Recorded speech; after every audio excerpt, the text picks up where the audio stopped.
Welcome to the Market Mystics podcast, where we discuss what's happening in the cryptosphere and trading on Earth as it is in heaven. Buckle up and huddle on while we dive in and get weird. Here are your hosts, Joshua and Kimb. Good afternoon, everybody. Welcome to Thursday, our first episode in June. I can't believe we're already halfway through this year. It's pretty crazy. Kim and I started recording Market Mystics in January. So we are almost 6 months into our journey on this. So thank you for those of you who've stuck along. It's totally crazy to me. But honestly, we've talked about this before. These were the conversations we were having before it was ever recorded. Yeah. Now it's just recorded and out there for the world to see. Exactly. So I'm grateful for anyone who may be listening, because I guess now we get to share all of the insights with you and we get to grow along the way. I think that's something that's important to remember. We're still learning and growing as we go. So I almost think if we went back and listened to some of our older episodes, if we'd be like, ew, I don't think that anymore. I'm sure that's true. Maybe not as much like right now, but as we get further into this journey, for sure we're going to look back on things and cringe. But I don't know that that's a bad thing, because I fully expect to live a life of growth. So I don't want to be the same person I was yesterday. And tomorrow, I don't want to be the same person I am today. And so I am totally okay with growth. And I am totally okay with saying something now that contradicts something I said 6 months ago. Yes. It's great. So let's look at some market updates. We had some time this week where things were looking up. And then late yesterday, there was quite a little dip or dive, whatever you want to call it, that happened kind of market wide, I would say. So Bitcoin right now is sitting at being down 1.6% over 24 hours, still up 2.5% over 7 days. Ethereum is down 3.4% in 24 hours and down 6.2% in 7 days. Our big mover in the top 100 in the last 24 hours is, I don't know how you'd say this, EVMOS, EVMOS.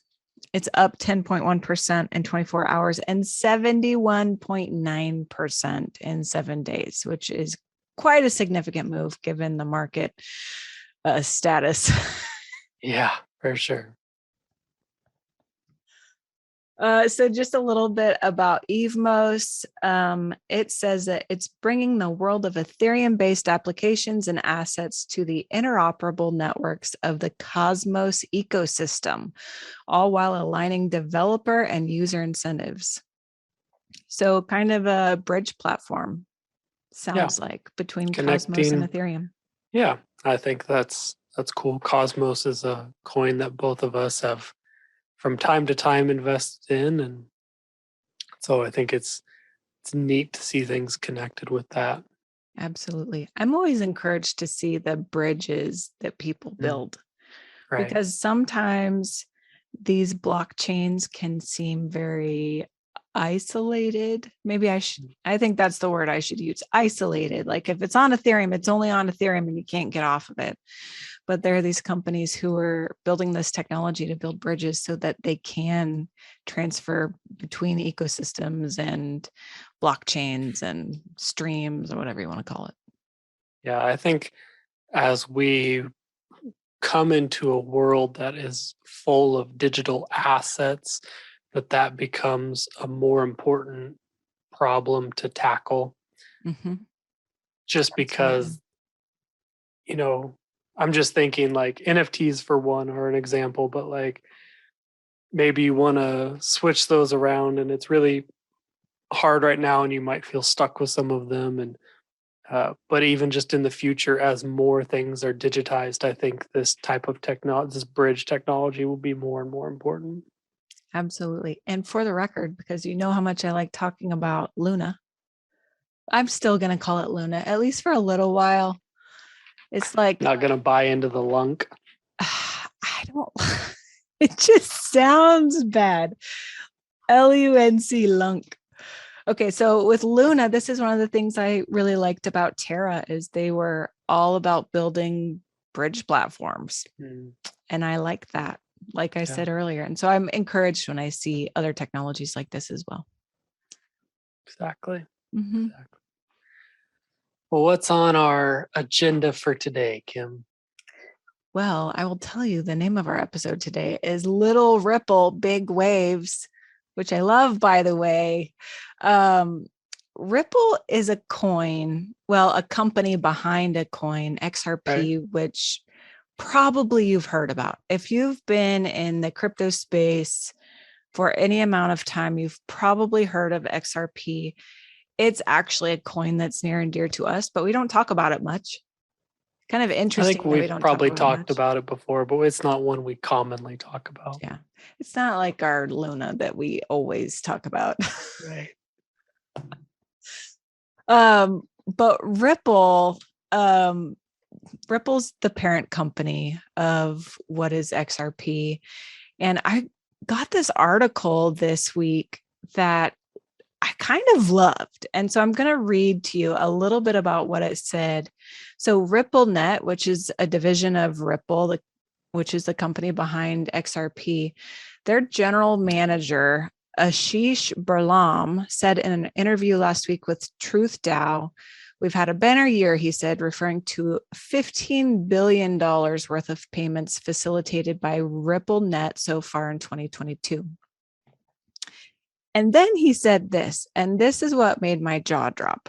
"We have bigger ambitions than replacing SWIFT." Like SWIFT, the payment system SWIFT.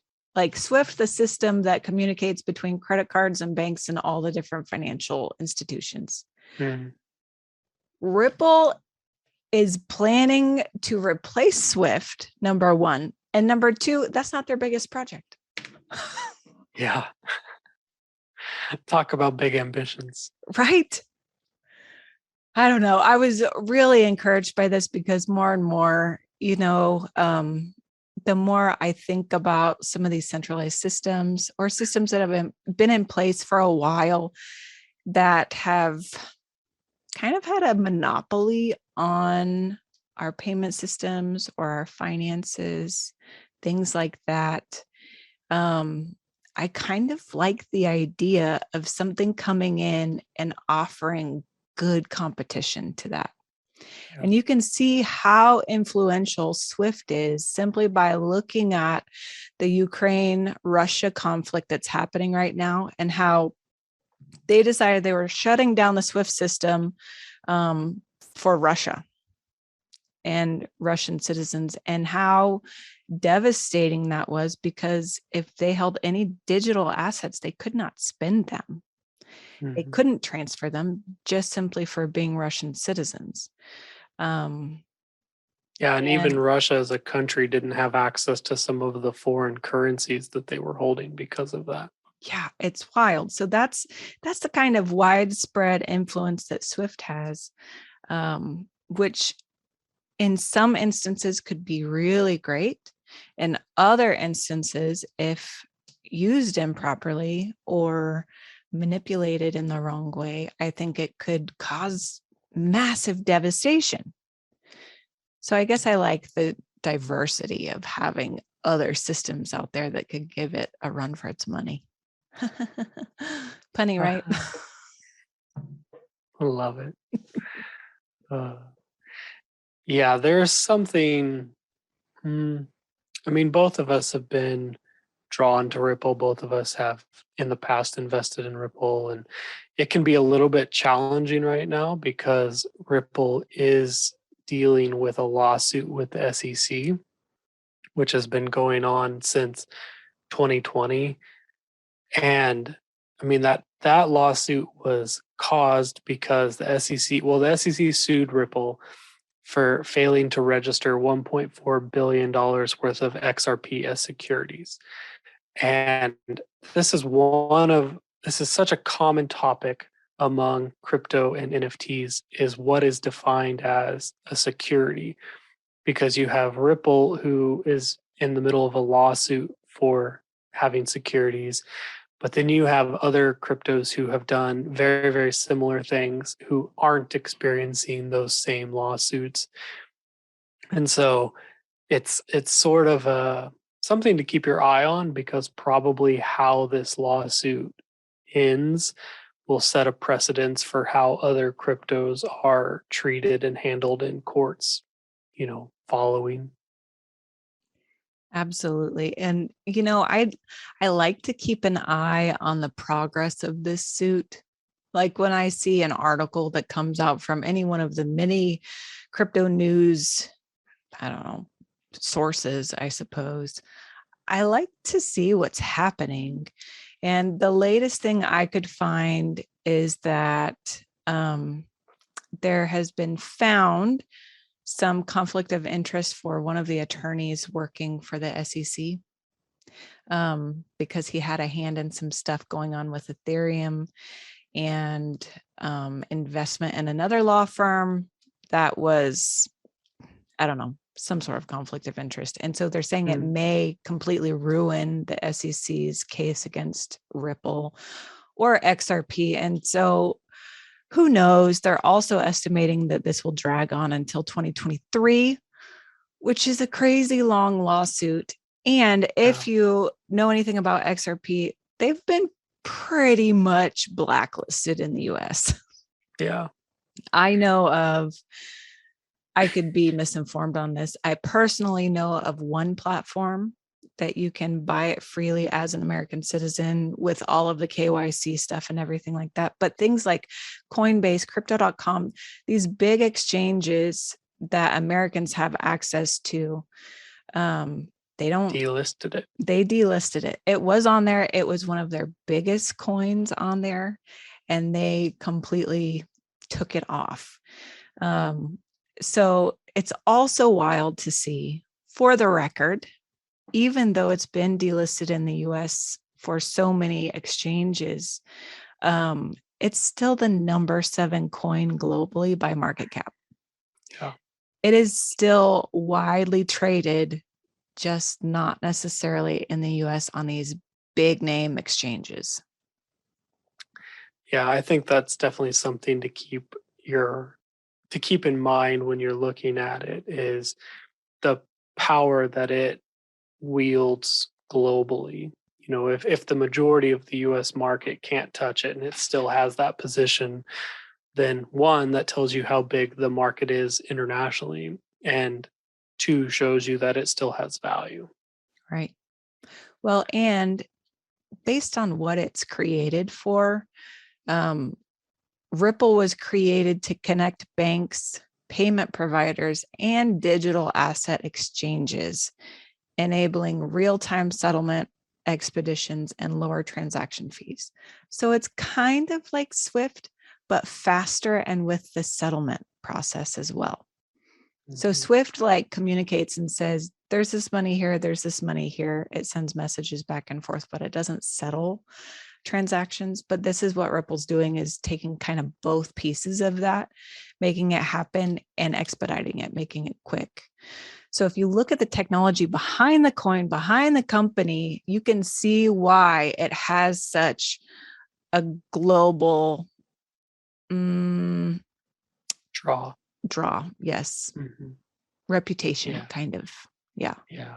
So one of the things you mentioned with their lawsuit potentially ending in 2023 that kind of piqued my attention is this thing called ISO 20022. It stands for International Organization for Standardization. That's what ISO means. But it is a standard for exchanging electronic messages on payments between financial institutions. So basically, SWIFT. It's what communicates between banks and any financial institution, internationally, domestically. It's how they communicate. So this document has already been adopted by the Federal Reserve. They've announced that it's what they will be implementing, and they will be implementing it by late 2023. Hmm. So I think it's interesting that Ripple is connected in this lawsuit that is projected to end around the same time that this change will happen. And why that's interesting is because Ripple was the first cryptocurrency that was built to be ISO 20022 compliant. And so it's very interesting to me, just the whole journey. Like, I can't help but see things within that process and have to wonder if they're connected somehow. Well, and there's all of this speculation. I don't know that I can say it's 100% factual, but there's been all of this speculation for at least a year. People have been talking about this, about how the Fed is developing a CBDC, central bank digital currency, and how they're wanting to use Ripple and Stellar Lumens, which is XLM. So XRP and XLM, which are two of the coins that are already compliant with the ISO 20022.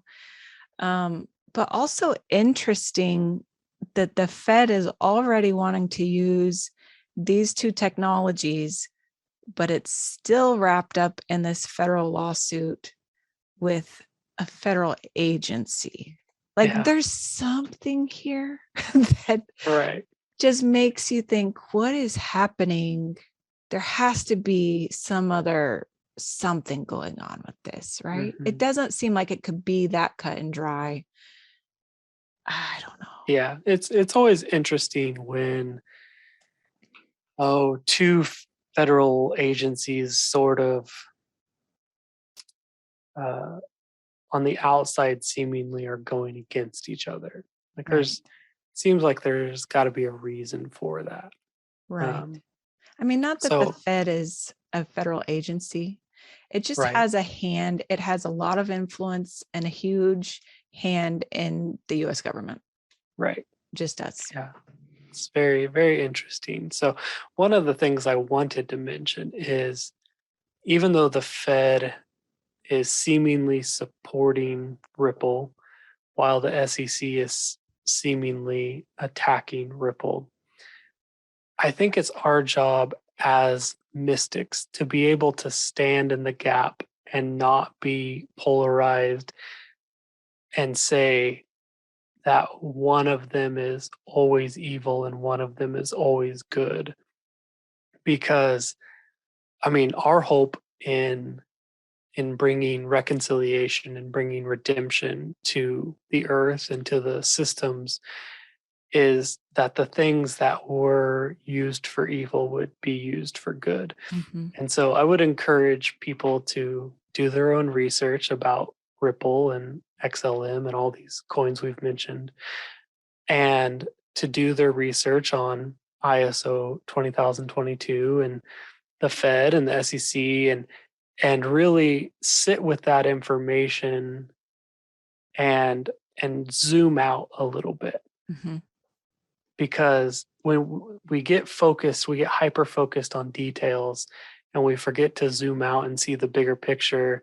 And if all we ever see is this one little aspect of, oh, I really don't like what the Fed did here, I really don't like what the SEC did here, we may miss an opportunity to bring justice and reconciliation to the world through those systems that maybe in the past have caused issues.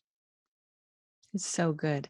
And honestly, it's a good reminder for me, because as much as I talk about, and I really do try to live by this, not sourcing from the tree of knowledge, good and evil, right?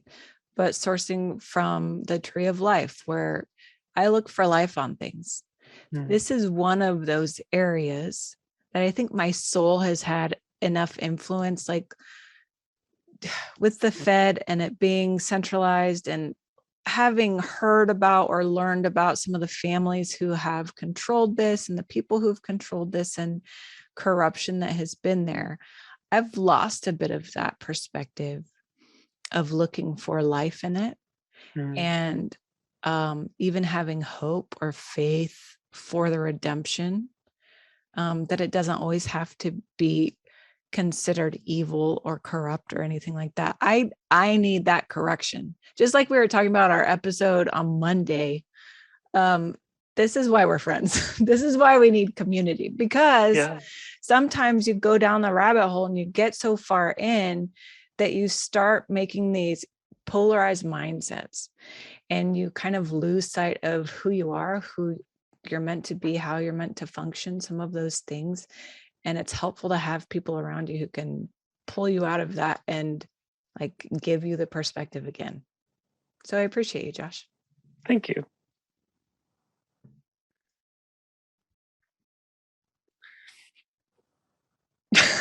I think that might be all we have for today. I think that's all we have for today. We had a long pause just to make sure there was nothing else coming out.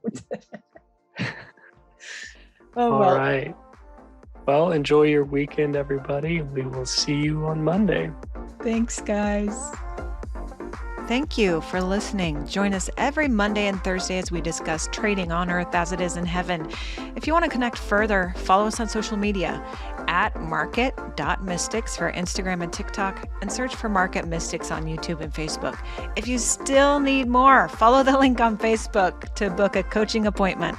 Until next time, see ya.